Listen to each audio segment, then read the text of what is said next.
no problem. I found out the guy's name too. It was Kirby Seed. Oh, okay. All right. SEID. Okay, great. Thank you.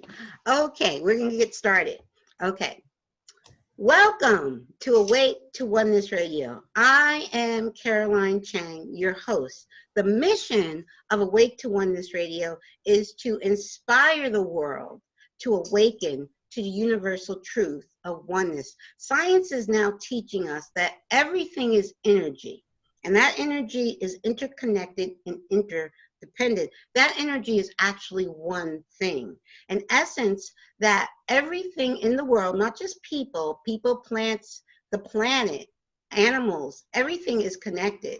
And when we as a society awaken to that truth of spiritual oneness, that we're all connected, just like ancient wisdom has been teaching us, spirituality has been teaching us, and now even science is teaching us. So when mankind awakens as a whole to the truth of oneness, there will be peace on earth.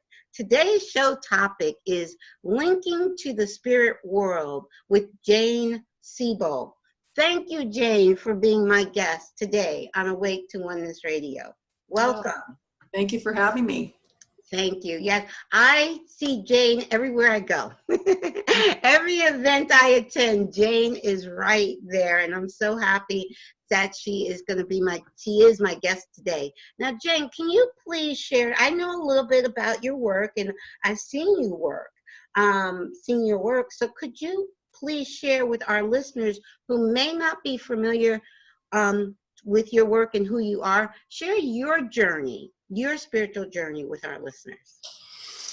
Well, I was born, first of all, let me say thank you for having me on the show. You're very welcome. It's always a pleasure to see you at the conferences. Yes.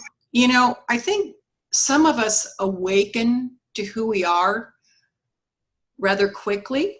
Yes. And then others find out about awakening by what they don't like in life. Yes. Okay. And so, you know, for me, I would be considered by today's terms a highly sensitive child. Okay. And so I was labeled way too sensitive, Yes. you know, dramatic. Let me think I wasn't tough enough. That was the other thing. Okay. And so I was raised in this family where I felt like nobody else got me. And it was really hard to relate because I had 5 other siblings and I was like the odd man out. Okay. And, you know, when I look back during that period, we didn't have the resources that we have today. And so really nobody knew what it was or how to develop it. Or in my instance, I feel like, you know, because we're energy, we have this psychic energy that begins to evolve and we have to learn how to control it. Otherwise, it begins to control our life. Okay. Yes. And so, you know, I was, you know, I had parents that were, you know, devout Catholics. So we ended up going to Catholic school. Mm-hmm. And that didn't help. You know? And Definitely. yeah, Definitely, so yes. it was kind of like the message that I was getting growing up was that there was something wrong with me. Yes. And that something wrong with me stayed with me throughout my life. And so I believe on a subconscious level, we're conditioned as young children. You know, I don't get me wrong. I believe parents do the best that they can and they teach what they know. Yes. And I think sometimes what we don't know causes fear. Mm-hmm. And looking back, and I can just say my parents didn't have the tools, Right. Yes. you know, to understand or to help me. But did I feel that, you know, they tried? Well, I don't know. They sent me to Catholic school, so I guess that was a good start. You know? But I'm laughing. I just want to jump in because I so identify with you. We were in the same situation. I didn't have that many siblings. I only had one sibling, but my parents also sent me to Catholic school. But I was raised in a strict home where I couldn't question. I couldn't say, well, this doesn't make sense to me. I couldn't. My father said, children are to be seen and not heard. So I was born in a very strict home. I had to keep my mouth shut, but I felt exactly the way you did. I felt like I didn't belong. I felt like, hey, I'm on the wrong planet even. I'm like, this is not where I belong. So please, I just listening to you, I'm like, oh my God, we are so much alike in that respect. I'm pretty sure I made my parents really happy, because I even told them I think they dropped me in the wrong family. Yeah. And I'm looking back and I'm thinking that probably didn't, as a, parent now, I can say, well, that probably didn't go over too well. But I really felt like I didn't belong in that group. Yes. And the longer I was there, the more I tried to do what they wanted me to do. Right. But it wasn't working. And so then I go to school, and my parents were very strict too. I got to tell you. Yeah. And they called this that. Don't talk about that. Right. Yes. So when I went to school, I was, you kind of modulate between, you think people can do this, but then you really realize they can't. Mm-hmm. And then it becomes another layer of being defensive. Yes. Because it's a part that we can't show for fear of rejection. Yeah, exactly. And so I didn't do well in Catholic school because I was questioning why, if God was so smart, was he in a tiny box on an altar? So that didn't, and that did not go over well. So I ended up with 4 years of high school in a all-girls school. Okay. I figured I might get it right by then. Right. But what I learned is that I needed to suppress what came to me naturally. Mm-hmm. But thank God my experience began with my grandmother, because my grandmother was like probably the most predominant person in my life that I felt got me. Right. But when she passed, our communication was so memorable and loving that I held on to that despite what I had, been told or whatever. I just knew it felt right. Right. And for me, it was right. Mm-hmm. And so, I think we grow up and, it's like, I could not allow that part of myself to be experienced by other people. Mm-hmm. You know what I'm saying? It's like you hide it. Yeah, you hide it. And sometimes it would come out and you would go, oh, well, it's just an accident. But for the most part, it was a part of me that I kept outside that I felt that I needed to suppress. Right. And so, long story short, I consider myself to be a late bloomer because I married a man, my second husband. I figured that they say when you get married, the first time, I said, okay, well, you're supposed to set them free. And the joke was, I said to my first husband, I set you free and I'm sure nobody else will want you.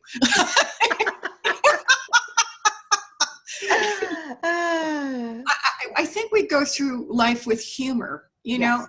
And so when I met my second husband, he did for me something that nobody else had done for me.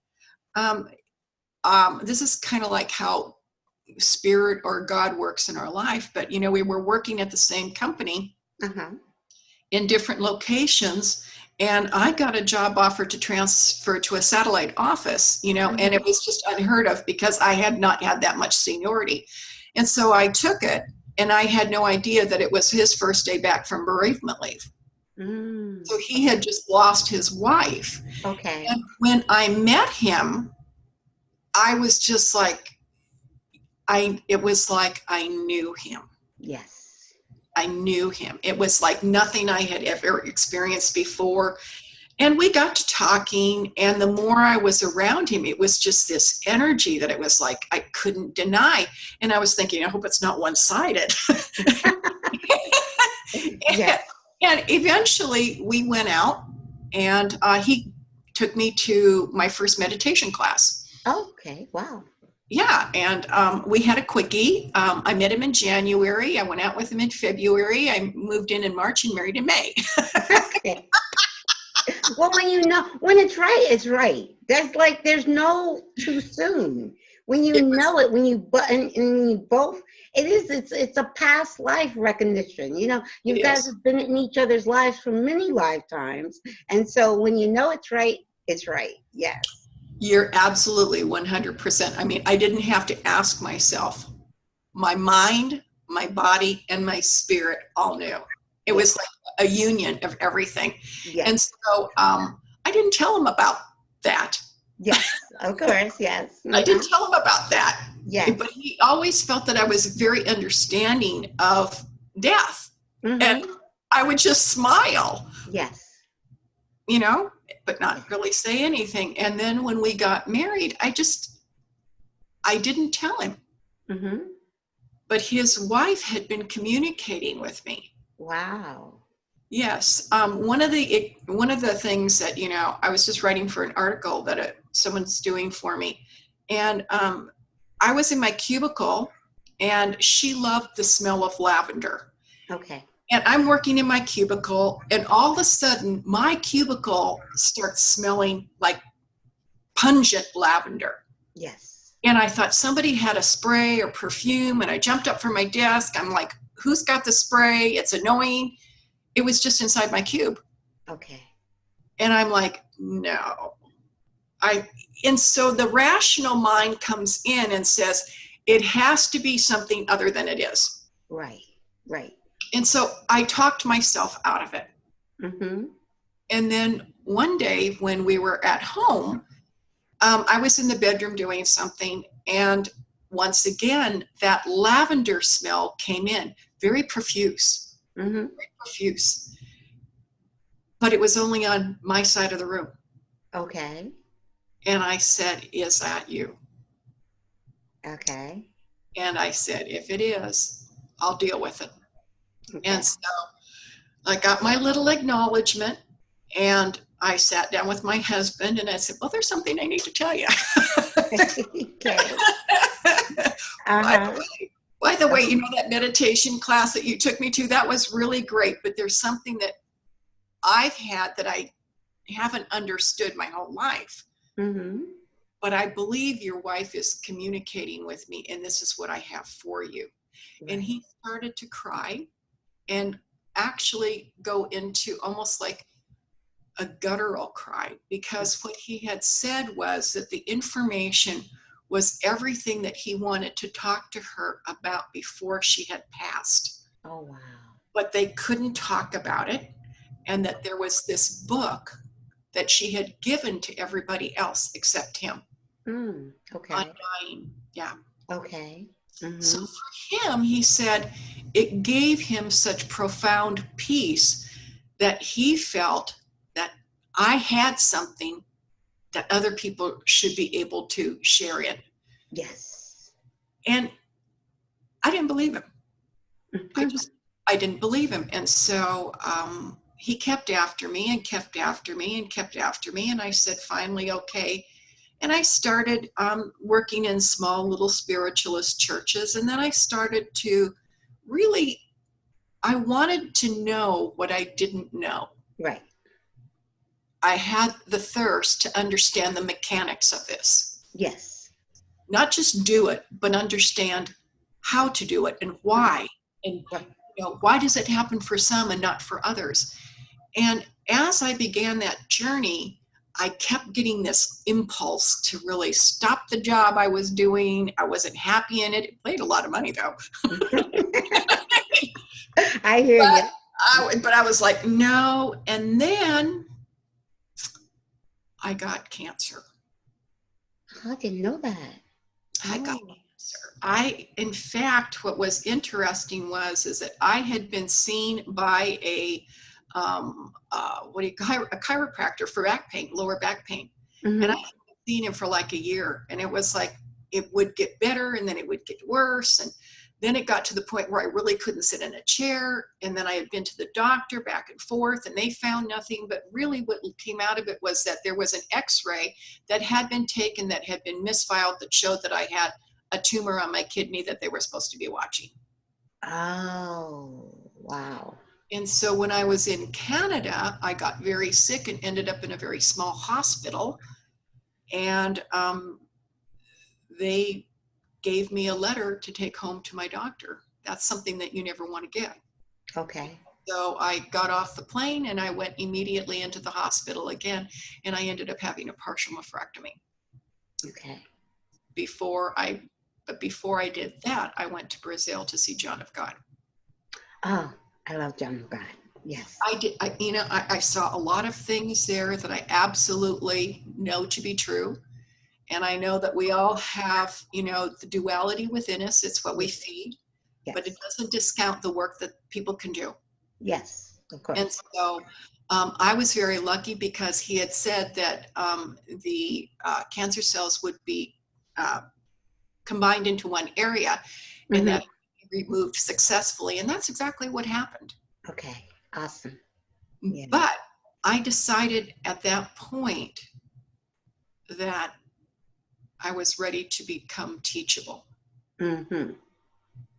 Yes. I think we all get brought to our knees in one way or another, whether it's through disease, loss of a house or bankruptcy or loss of somebody that we love, or through disease. Yes.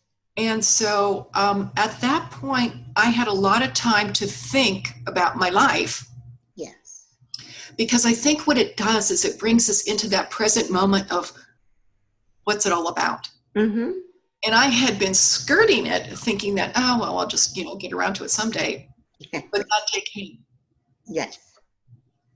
And I said, well, if I get a second chance at this is what I'll do.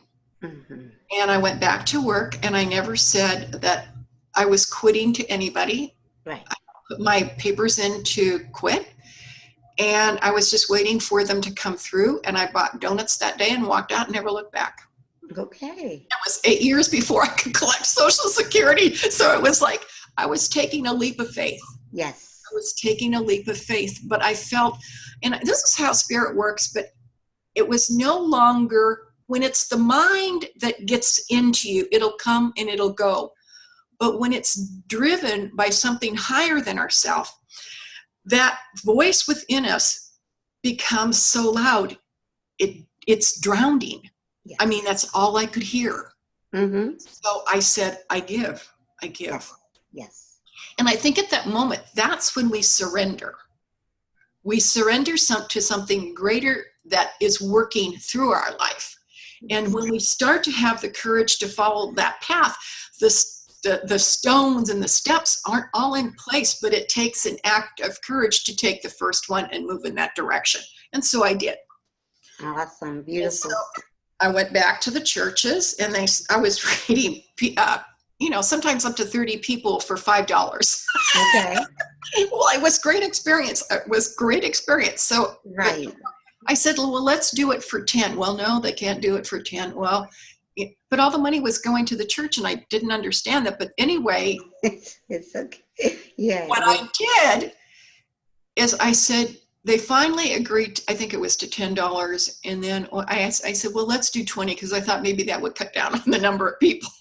Right. Right. Well, what happened is they said no. And I said, something within me said, it's time. Okay. So what I did is I said, okay. And I went out on my own. I went public. I did what I feared to do. I went public. Okay. Yeah. And so, I always say that, spirit will always give us what we need, but we have to show up first. Exactly. We have to show up whether we have the anxiety or we have the fear or whatever. But what I had learned long ago is if I show up, and what I know to be true is they've always been there for me, that they would be there then. Yes. So true. And so that's what I started to do. Okay. So what year was that around? 2008 is when I had the cancer and left. Okay. 2008. Yeah. And so What year was it you decided, I'm going to go public? I'm going to step out of my fear? 2008 was when I went Okay. outside the church.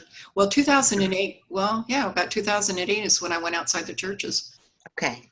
I had done some before that, but it was very comfortable being in that nucleus of, that environment because it was controlled. Right. But here we go, because when we become public, just like you, Yes. we have to expose ourselves to rejection again. Yes. Little did I know that I had the best family to teach me about that. And Yes. so what I had gotten is that this was really priming me for where I was going, because we have to have thick skins in what we do, because what we're doing is we're bringing legitimacy to a field that has been considered woo-woo. Right. Right. And Mm-hmm. so, when we start to walk that path, we have to have a thicker skin. Yes. And Yes. thank God we developed that elephant skin when we were younger. Yes. Yes. Because that's what has gotten us through to where we are today, to be able to walk that path so that others can see that and I always say, it's really easy for someone to say they do something, but to walk it is different. So true. So true. I believe you have to walk your talk. You just can't talk the talk. You have to walk the talk. So true. When you walk the talk, it becomes a connection, an energetic connection that becomes irrefutable. Yes. That is very true. Yes. Yeah. And that's why you connect with people. Sandra Champlain, she's a great example of connecting with people. Yes. Because she walks it. Yes. It's so true. Very true. You Here have to, I say, live it, walk it, and living it means kind of the same thing, but live your truth. And that's what I inspire everybody to do, to live their truth. So yeah, that is so great. Yes. Living the truth is being honest with yourself. Yes. And when I was honest with myself, the rest of my family may not have had the same, equipment I did. Right. It didn't make me any less or them any more. Exactly. It just made me different. And that's what I had always felt, was that I was different. Yes. I feel difference is in a good way. It is. It's because we're all unique. Different. We're uniquely different, and it's supposed to be like that. No two snowflakes are alike. No two people are alike. And we so much want to be like the other and deny our uniqueness. So that's what you were kind of doing for many years. We grow up thinking we don't want to be different. We want to be like we want to fit in, but in truth, we were not born to fit in. We were born to be uniquely who we are and shine our unique light for the world to see. You're right. You're right. But from a very young age, we're conditioned to fit into the norm, whatever that norm is. And what we're seeing today is these highly sensitive children that are coming in that aren't buying that. Right. They're coming in and they're knowing who they are. And I always say we're like computer models. With each generation, we become more wiredly aware. Yes. And these kids that are coming in, they know who they are. Yes. And they're a force to contend with. Yes. Yes. And so what we're trying to do is we're trying to make them fit into the norm. Right. And they're not. Right. And so where we were the trailblazers, because I'm pretty sure you grew up and there wasn't another one like you either. Very true. Yes. Yes. So they have a community now, a resource to really start, changing ideas within the community to help them. And, what I see is like, I was lucky. My parents didn't medicate me because they didn't know about ADHD or ADD or any of that stuff. Right. And I think these sensitive kids come in and they're misdiagnosed. Yes. Yes. in Medicaid. The medication for kids, it's horrible. It is. No child should be medicated. Because Well, when I say that in the sense with the ADHD and all that, because actually my son was he was just a boy, and it's hard for a 5-year-old boy to sit still in kindergarten and 6-year-old in first grade. He just didn't want to sit still.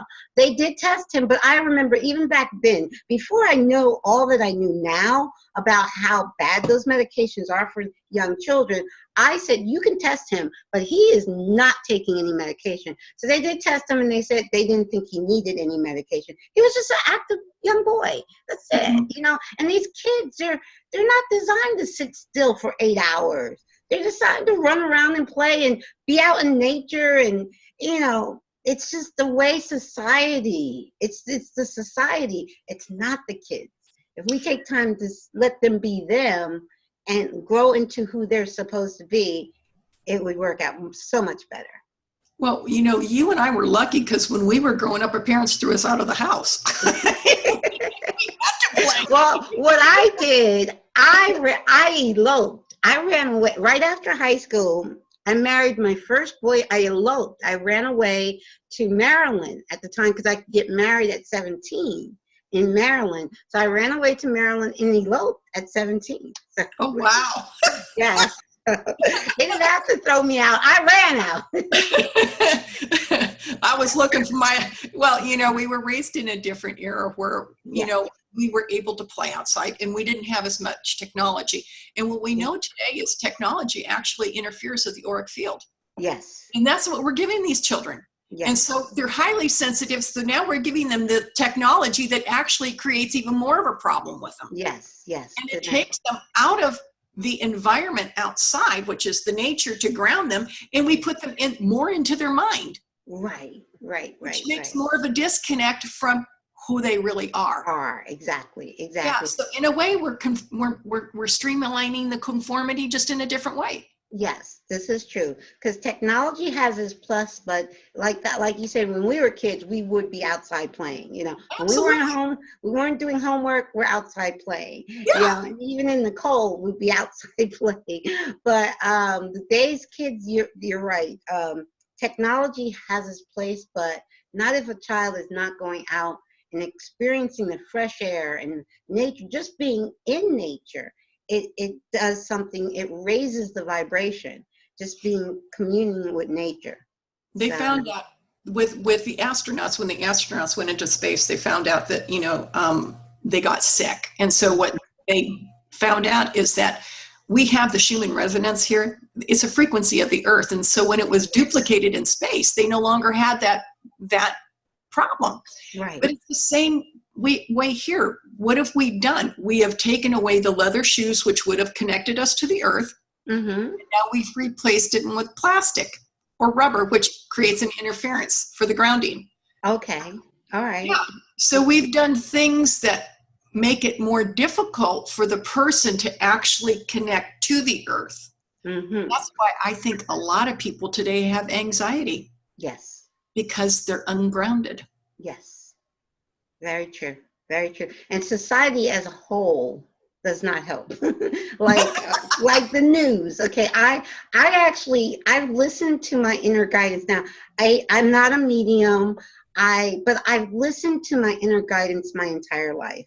And this is many years before I was awakened to the things I know now of oneness and everything. But back in 2001, right after 9/11, I heard within a loud voice, kind of, it wasn't audibly, but it was within my soul, my higher self was saying, turn off that news and don't ever turn it back on. Mm-hmm. And it was so clear. The message was clear. And I even said, why? Because I said it aloud, why? So I was in my bedroom cleaning, the news was on, and I felt this strong urge from within to turn it off and never turn it back on again. And I was obedient to that. I've not watched news since September of 2001. And I understand, I didn't understand until many, many years later. It's the frequency that was coming from that news program. Mm. My higher self wanted me to eliminate from my life. My higher self wanted to take me someplace else, and it couldn't take me there with that frequency in the background. What we have, and you said it so beautifully, we're all energy and we're all connected. And we have to beware of anyone or anything that tries to disrupt that. Yes. We are one people. I always say, you turn us inside out, we all look the same. Yes. You can't tell us apart. Right. Yes. And so, I feel the same way in that I hold the frequency for truth. Mm-hmm. And the truth is that we are one. Yeah. That is the truth. I don't, short, small, pink, white, it doesn't matter. Exactly. Like I said, if we are turned inside out, we're Mm-hmm. one. And as long as we can hold that and we know that to be true, no matter what's going on at what other level, that will become the dominant frequency. Exactly. And I'm with you. So what we're saying is that our body is responding to the frequency that's being emanated before the brain makes the connection. Exactly. And that's why people have, so much stress in their life, is because what they do is they are disconnected from the body Mm-hmm. and the mind. And so it's always mind over matter. Yes. And the mind is disconnected from the heart. See, now the heart is where the intelligence truly lies. It is. Not the monkey mind. And I don't know if you're familiar with heart math, but heart math, matter of fact, at the last conference, Soul Summit, Howard Martin was there. You maybe didn't see it, but he's the co-founder of Heart Math. But it's the heart. They have proven scientifically the heart is much, much more intelligent than the brain. And what we do, we go by the monkey mind and we disconnect from our heart, which our heart will lead us in a higher vibration. But we listen to that monkey mind, which is just dealing with surface, what's in our vision, but not in our heart. Yeah, in our sight. Yes. And the heart is what connects us all. Yes. It has a field of its own energy that connects to everything and everyone. Yes. And that's where the seat of the truth lies, is in the heart. Yes. But most people, do you find, are so afraid to be in their heart? Yeah. They trust their head, but they don't trust their heart, which seems... Exactly. Yeah. And this is the last place I would trust. Exactly. It's kind of like when you decided to leave work.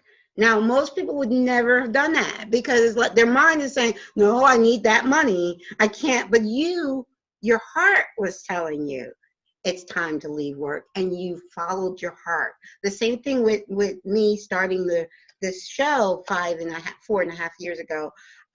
It was all my heart. My head was like, no. My heart was, yes, this is what you must do. So, I think what we do is we look at our past and we think that our past is so terrible that we can't possibly offer anything to anyone. And what I have learned is that my past, although I would not want to do it again, I'll tell you that much. Yes. Would I pick the same people? I don't think so. It has made me everything that I am today. And it has made me so skilled at being able to pick up the patterns in other people to help them identify it that's in their blind spot, so it can be brought forward in their conscious, so they can become aware of it, so that they can change it. Exactly. And when we think about spirit, people come to us like we are the gurus. We're not. No. The only difference is that we have spent more time doing it. That's it. Exactly. Are you capable of doing it? Everyone is capable of doing it. Yes. But you have to believe it, number one. Yes. Mm-hmm. But I believe when you feel it and you experience it, it becomes your path for building that foundation of future connections. Very true. It's not, we're not special. Right. We're not special. Right. And you're very true. We all can connect to the spirit world and connect to our loved ones in spirit. You know, my son is in spirit, and he's been in spirit now 5 years, and I connect with him every single day. I mean, like I said, I'm not a medium. I don't hear him audibly. I hear him in my heart. That's the same place where I hear my higher self. I hear my son. You know, I talk to him all the time. I ask him a question. He'll answer me. I can hear the answer in my heart. Yes. And I think we all, like you said, we all, because we're all one. We all have that connection to source. And source is everything. Our loved ones on the other side, everything is connected to the same source. So through that connection, we can connect with our loved ones on the other side. We all can. And like you said, mediums are more attuned to the other side. You know, they put in the work, they put in the time. Yes. Attuned. Yes. Very true. But the analogy that I use is that as a young mother, how did you know when your son needed you or when he was hurt? Right. You just intuitively. Yes. It's no different than when we are linking with them in the spirit world and we hear them. Yes. That's telepathy. I can remember when, I was a young mother and, my daughter was standing at the kitchen sink and I was doing dishes and she was out riding her bike. Mm-hmm. And all of a sudden I felt like somebody had punched me in the stomach, and I remember dropping the dish. Mm-hmm. And I ran outside not knowing what I was doing. Right. Only to see that she had fallen off of her bike and hit her head on the curb. Oh. Mm-hmm. And so you would say, how does that happen? Oh, it must be a mother's intuition. It's an example of connection. Yes. An example of connection. It's an example of mother when she knows that her child is sick. How do you know?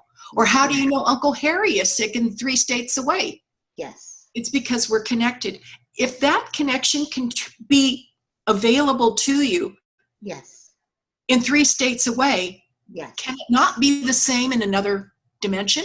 Yes, of course. Yes. So then what we say is the truth of what you know is that everything is one.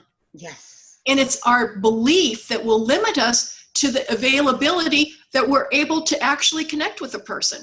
Exactly. So if we can move the resistance aside and allow the thought to change our belief system that it's possible, look what can happen.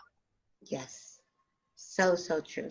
Look what happened. It's like, so many times I'll say to people, just pay attention to the music, because a lot of times they will come through in music in words just like they would want to tell you.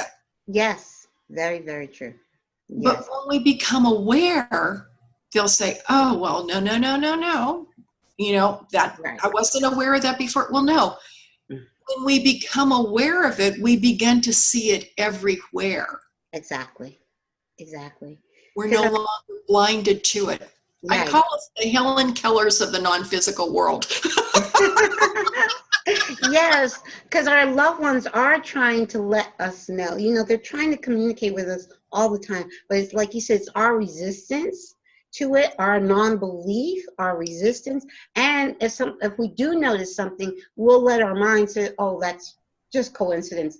We'll let our mind tell us, no, that's not a connection, when it was a connection with our loved one. Yes. Very true. So the moment that we create that doubt, what we have done is we've taken that beautiful connection and we've actually flatlined it. Yes. Because what we're saying is that the doubt is we're going to recreate the same experience. And so I just did a reading recently, and this one will make you laugh. Okay. And so the father came through. It was a woman on the East Coast. The father came through, and I was in his memory. Mm-hmm. So I felt like I was standing in front of these big glass windows, looking out over a large patio, like a deck thing in the back. Mm-hmm. But I felt the house had 2 levels to it. Right. But I felt that when I was standing there, off to the right would have been a tree or something that was, bushy, whatever, that seemed very significant. Mm-hmm. This is going to crack you up. So she says to me, well, I have to tell you, those aren't glass windows. Those are sliding glass doors.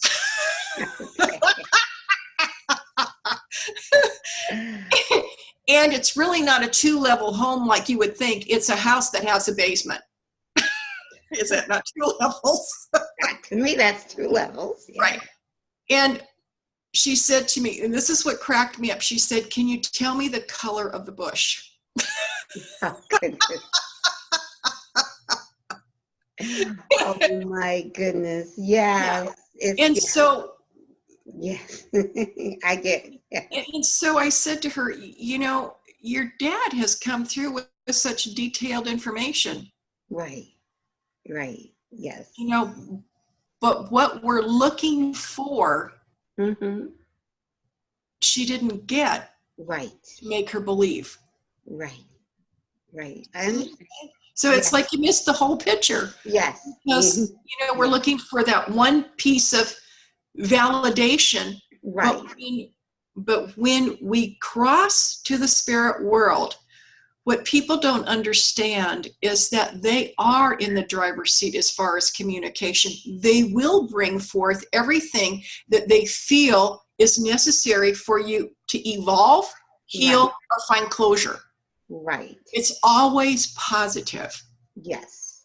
So, and I say to people, if you've had a password here, it may not work over there. Because where our limited mind thinks of a password here, right, they have an aerial view of what you need to evolve. Plus, from what I understand, the spirit world is not communicating with you with words. It's images and thoughts that are coming through. Right, that we're translating. Yes. That we're translating. Yes. But what happens is that when we're on the same frequency, you'll know when it's true for you because it becomes undeniable. Mm-hmm. Because the truth, and I always say this, people say, well, how do you know, if the reading is good? And I'll say, you'll know because your mind, your body, and your spirit will react. Right. Yeah. It just will. It will be an unconscious reaction, that comes forward from you that you just know the truth. Yes. We all know that. Yes. Mm-hmm. And that's true. In your heart, because people ask me all the time, well, how do you know what you know is true? And I say, I know it's true for me because I know it from my heart. My heart tells me what's true. Like when I was a child in Catholic school and I was hearing all this dogma of Catholicism, my heart was saying no. Right? I was 5 years old, 5, 6 years. No. Yeah. But now when I hear truth, my soul wakes up inside and says, yeah, and everybody has that guidance system inside them. So yes. I can't tell another person what's true for them. They have to go within and live and follow what's true inside their heart, nobody else's heart. I always say, I'm not a teacher, I'm not a guru. All I am is someone sharing my truth and living my truth by example. And that's the best way to share it, is by living Wonderful. Yes. It is, because you know what it says? It says that if you can do it, I can do it. Yes. That's what it says. And I always say, it doesn't matter where we come from, it matters where we're going. Exactly. And so, I was like you. Catholic school is when they still had the razor strap. Oh, yes. It wasn't child abuse then. No, it wasn't. What they would do, they would have a wooden ruler, have a kid. Now, if they had you do the open hand, that was the easy. Or have you have an open hand and smack you on. That was the easy part. Sometimes they make you ball your fist and smack you on your knuckles. Yep. Yes. There was levels to corporal punishment. Yes. Oh, Yeah. I one time saw a nun pick up two boys and bang their heads together. Well, that was before it was child abuse. It was called child rearing back in those days. Yes, it was. Oh my goodness. Yes, Yeah. they definitely had corporal punishment. Yes. Yeah, but we knew who not to cross, though, didn't we? Yes, yes. I mean, you only got that rap of the knuckles once before you knew that strap hanging there would be, that Yes. was next. Yeah, and they weren't afraid to use it either. Not at all. But Not at all.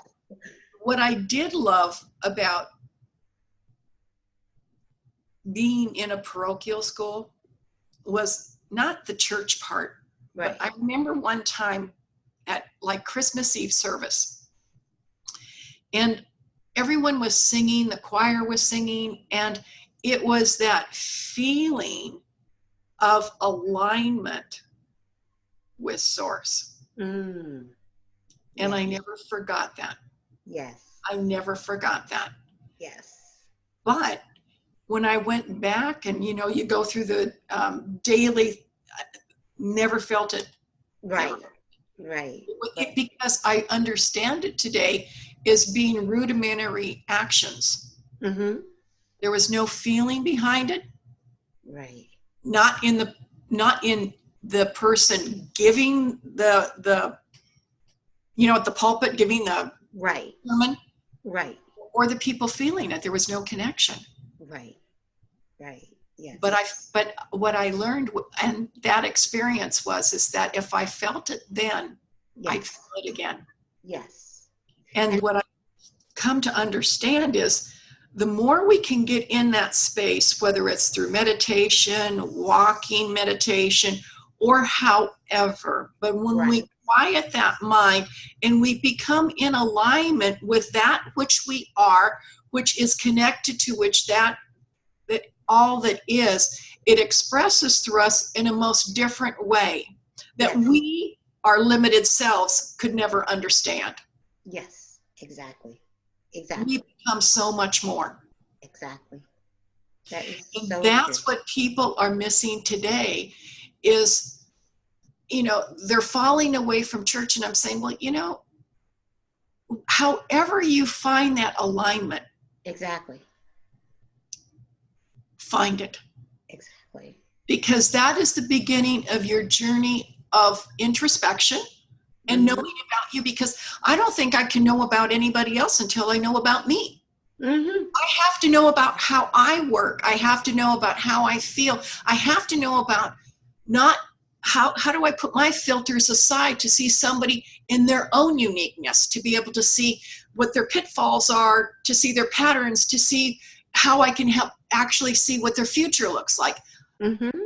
How do I set myself aside and not commingle that experience that I have lived with the person in front of me? And you only do that by getting to know yourself and getting to know your source within.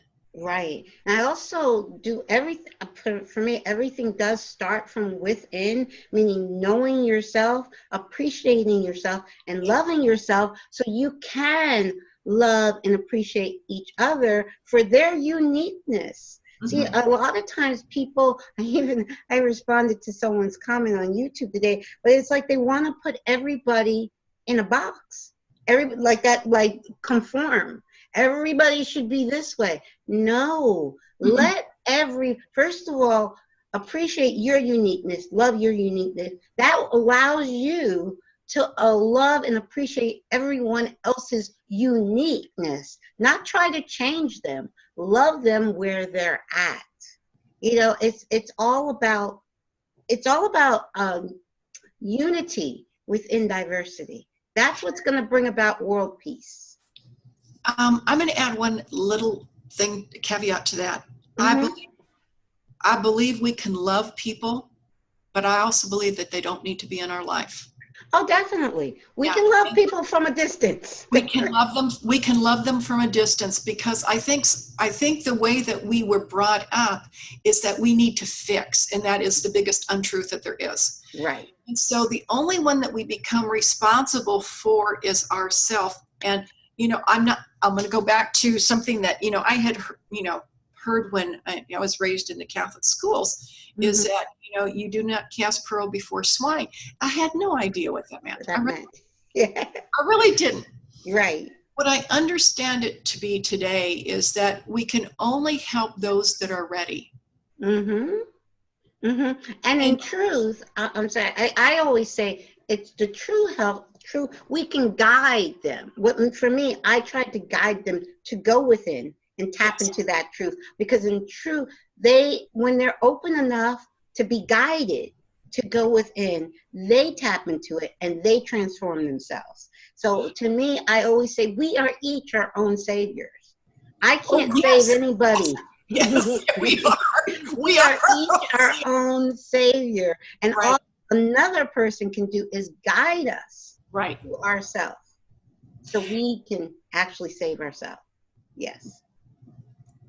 We have to know too, when, as a medium, or a psychic medium, energy healer, I have to know when I can't help somebody. And I have to be willing to just say, I don't have the tools or the expertise to be able to help you, but I can let you go in this direction. And I think, but, I'm going to support you in your journey. Right. But I think you need to move in this direction because, one of the things that, we were taught was that we needed to fix everything. We can't fix everything.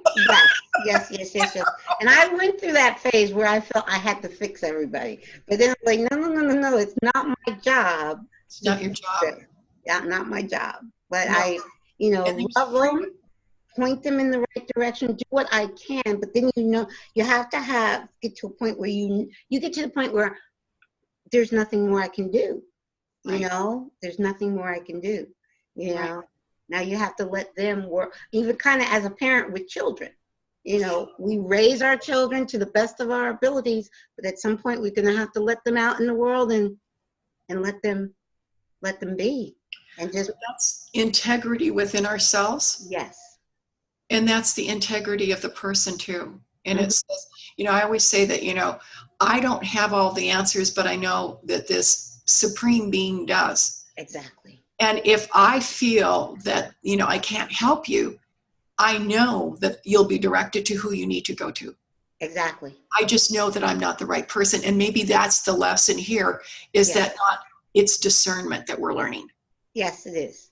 Yes. And so I always feel whoever I'm coming in contact with, there's always a lesson for me to learn. And the other one that I find that's really interesting is that I had this conversation with this girl, and she was saying how all the people that are coming to her are reflecting that which is happening in her life. Yes. And I said, oh, these are parts that you may have thought you have resolved that are coming up, that have another level and another layer to be healed.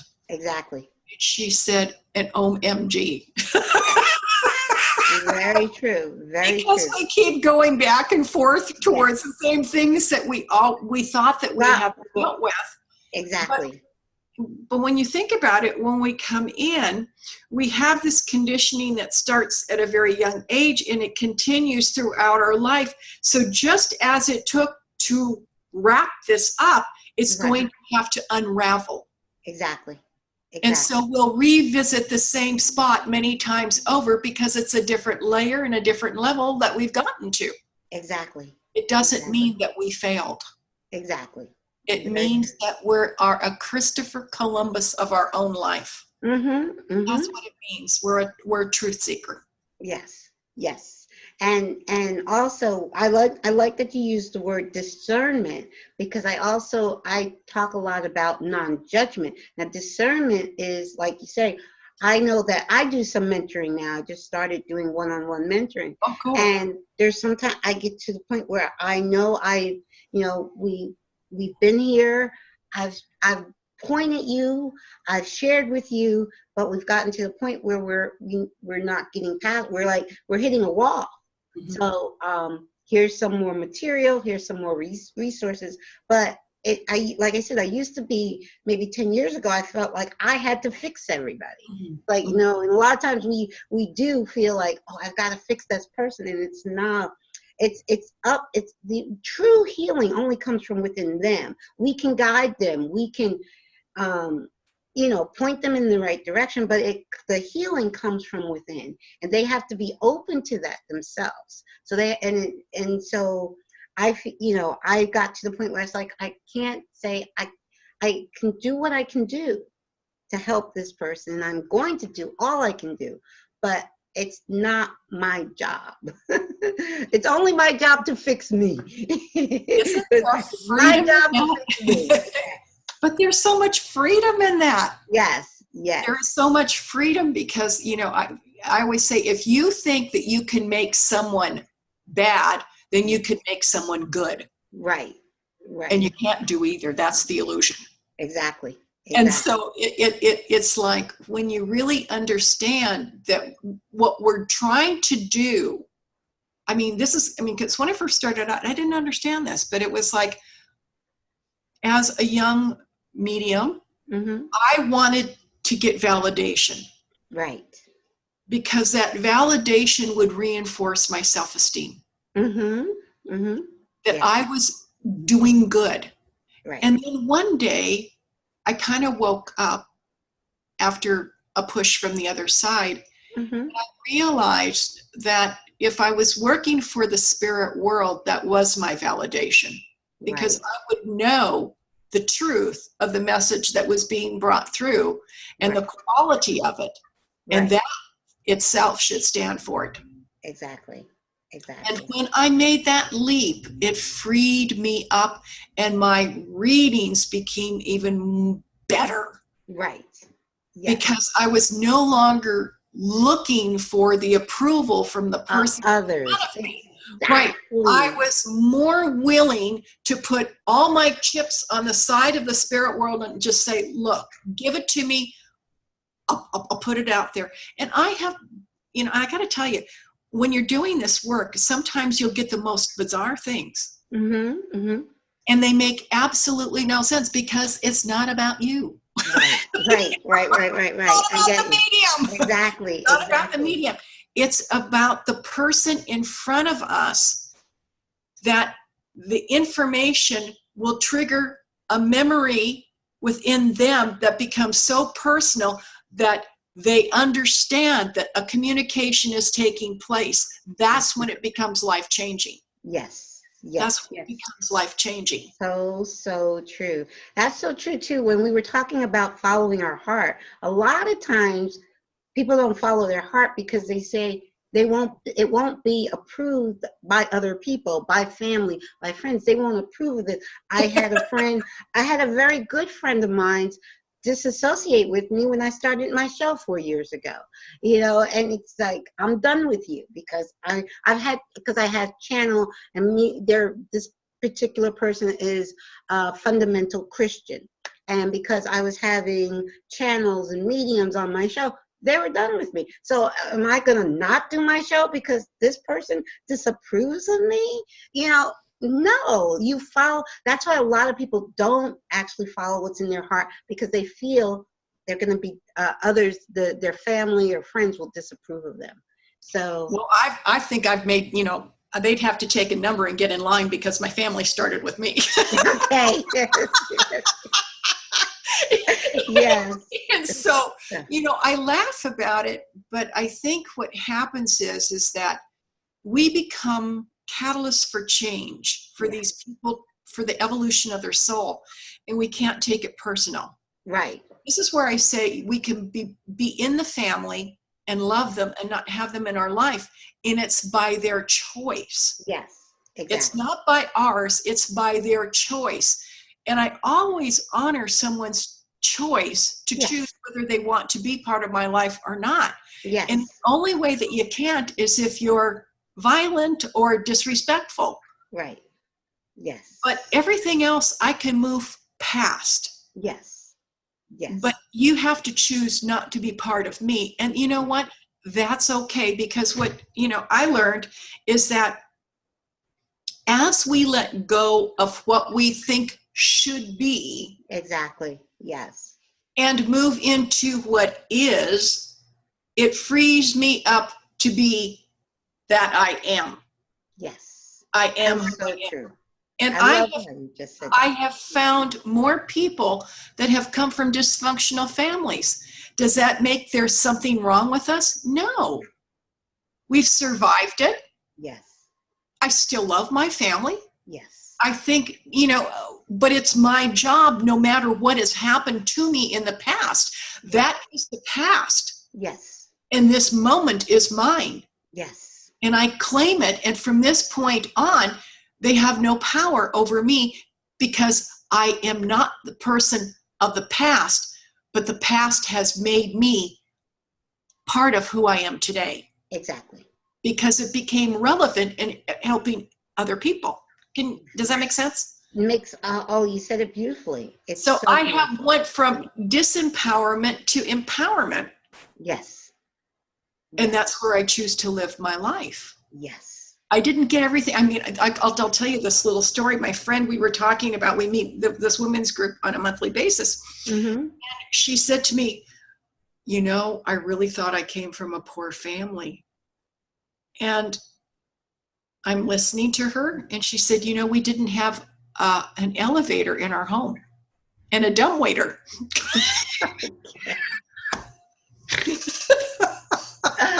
Oh my goodness. You can't make this up. Oh my goodness. Oh, yeah, we had 8 people in a 2-bedroom house with 1 bathroom. Okay. Oh my goodness. Wow. Yeah. But it's all about perception. Yes. This is my point. So we can have the most that there is in money, in belongings, and material things, and we can still experience lack. Of course.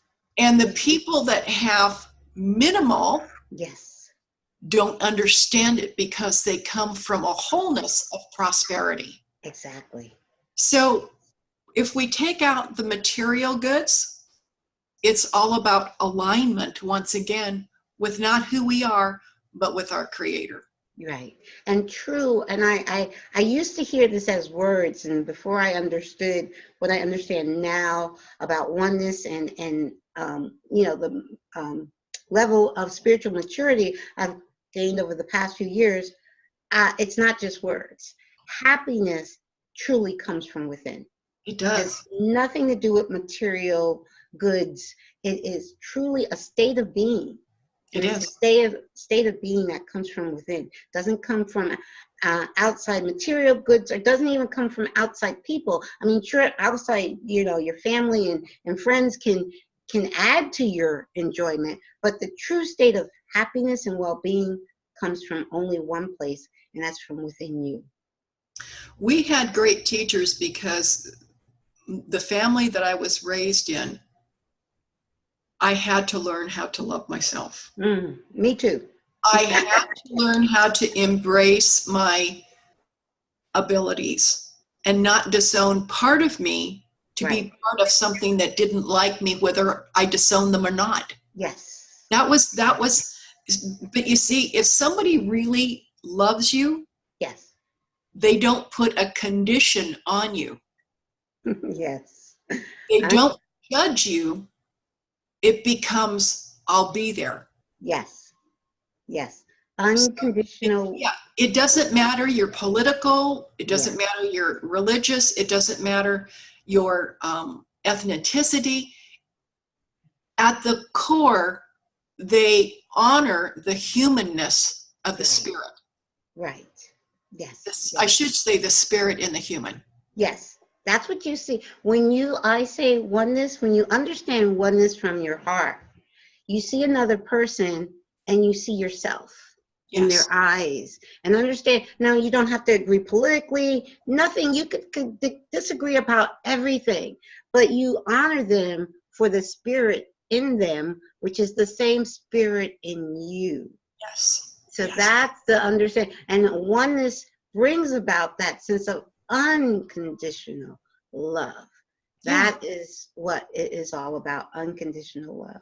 Well, you know, I pray for the world that we're in. I don't pray for a party. I pray for our people. I pray for our planet. I pray for our world. Yes. And I pray for peace. Now, how that comes out, it's my intent to not divide and separate, but to pray for the whole. Yes, very true. Very true. Now, Jane, please share with our listeners how they can get a hold of you. Your website, all your information. Share. Okay. My website is www.janeseybold.com. And my phone number is 480-309-0663. And you can contact me at info@janeseybold.com. Awesome. Very good. It's been so much fun. Thank you, Carol. It's been wonderful. I'm sure I'll see you again very soon. Everywhere I go, there you are, which is That's great. a good thing. It is a great thing. I love it. I love it. I know exactly who I'm going to see when I go to an event. and give my love to Rick, please. I will. I always see him first. Then I know you're somewhere around because I see Rick first. The Soul Summit, I was reading in my room for 4 days straight. Okay. It was wonderful. Yes, it was. It was amazing. Yeah, it was an amazing experience. And I think, you know, what the conferences offer people is a chance to come from all over the world to unite with like-minded peoples, because, you know, I can remember standing in line at Sanders Champlain's. It was in Boston. Okay. No, it was Orlando. Sorry. Orlando. Okay. I saw you at both. I had to think about it because they had the breakfast restaurant that served you. That was Orlando. He was standing in line and he said to me, and I forget what country he came from, but he said to me that how much he appreciated being able to sit with somebody and he didn't have to talk. And when he did, they understood him. Yes. And I looked at him and I said, that's a treasure. Yes, it is. That's what I was looking for when I was growing up. And that's what I have found. Yes. And that's what people can expect when they come to these conferences, is to meet like-minded people with like-minded hearts. Yes. Who recognize each other, because we are a family. We're not blood.